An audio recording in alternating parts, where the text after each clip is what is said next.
Hey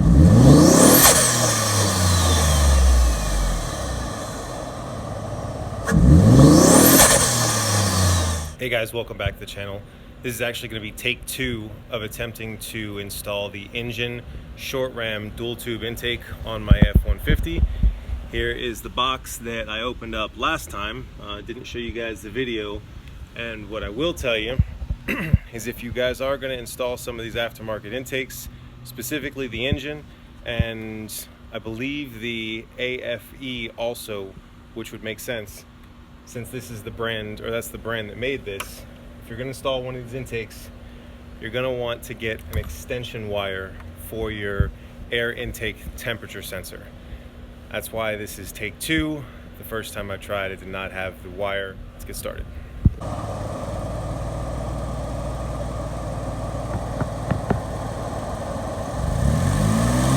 I'm going to remove the factory airbox for completing the install of the Injen short ram intake. So this intake actually comes out very easily. I would know because I've now done it twice since I didn't have all the parts the first time. And just so you know, there's a lot of guys that go back and forth about the intake on this truck because the intake, as you can see, pulls the coldest air that it possibly could with this snorkel coming out the grill. In addition to this install video, I'm going to follow up with doing a before and after. I've got some intake air temperature readings that we're going to compare once it's installed and I've been able to do both. So in addition to those little guys, there's also, I believe this is a 13 millimeter over here. It might actually be already finger loose from the last time I did this.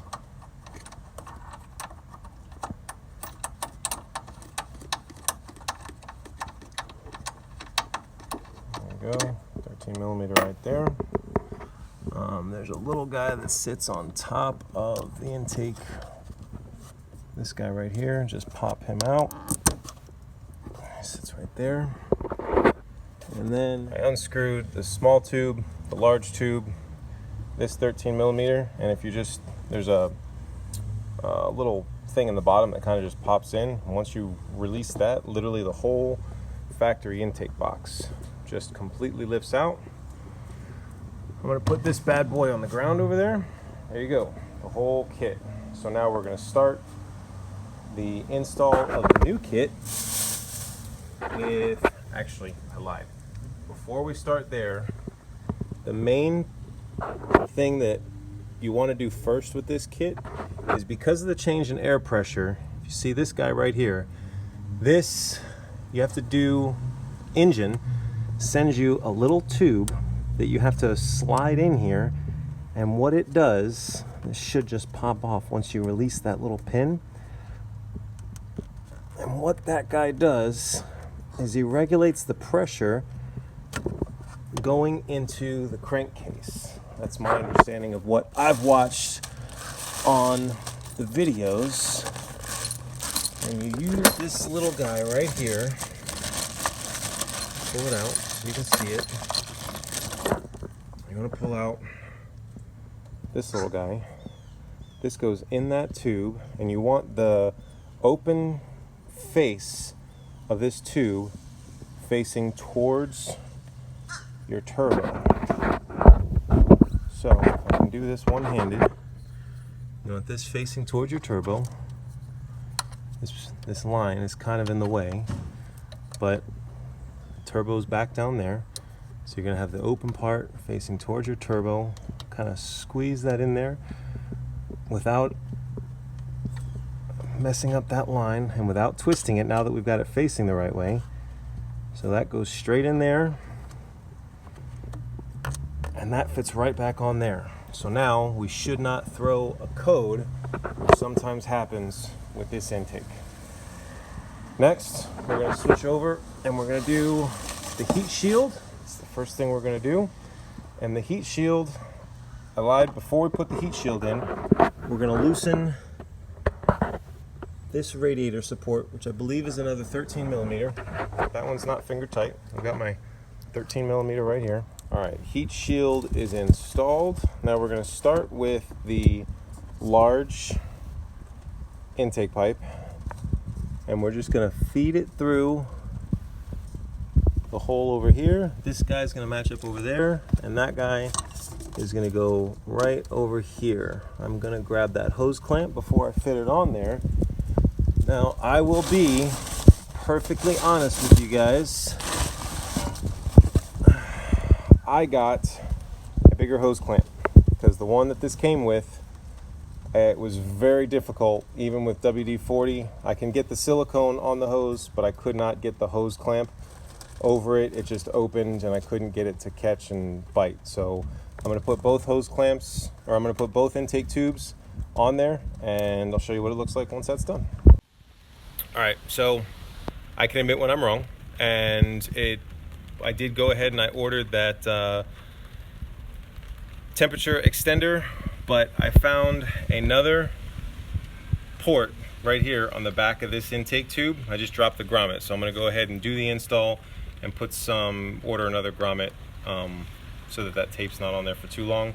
But the factory cable would have fit right there. However, the factory sensor was located on the large tube. I don't think it makes a difference. It's still air coming in, but I'm going to go ahead and throw the temperature sensor over here. Here we go. We've got the pipes installed. Just going to go ahead and throw the filters on there and then plug in the sensor. All right, guys, here we go. Here's the final install.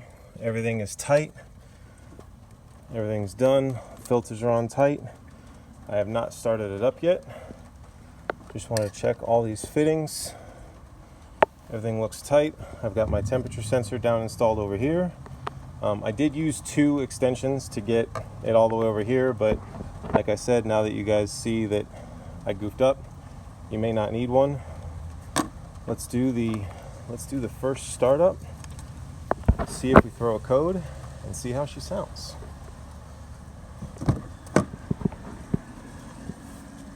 Alright. Get you guys out so you can hear the startup, and then I'll show you the dash.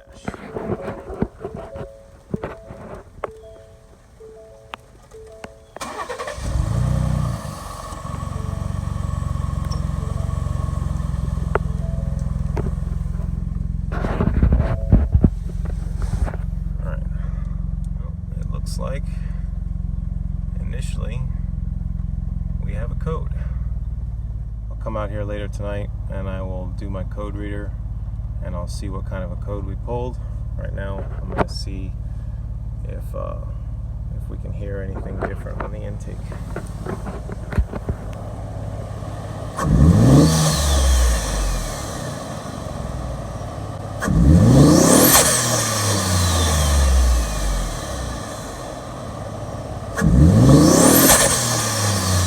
Yep, it sounds cool, but that doesn't mean anything if we're throwing a code. So let me give me some time and I'll give you guys some more information about throwing that code and what that means.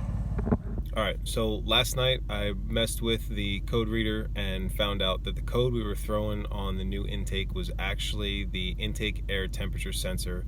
It wasn't an issue with that tube we put into the crankcase. Truck did not like how I had daisy chained multiple extensions together. I tried it. I was actually able to get the temperature sensor plugged in with only one extension, and I can prove it to you guys right here. No more code. We have no check engine light. So I drove the truck to work this morning, no code, no issues, and my temperatures were actually very low. So next video, I'm going to do a before and after comparison of what my temperatures were with the stock Airbox compared to with this new open tube intake style. What I've seen so far, the intake temperatures are very good, but that was at 5 o'clock in the morning. The truck was running for about 45 minutes, but I'm going to get in traffic today and see if we can't get some really good heat generated down there and then open it up and see how well this intake gets cold air from outside as compared to the factory intake that has the snorkel coming out the grill. So that's it. hit that like and subscribe. More videos to come. See you next time.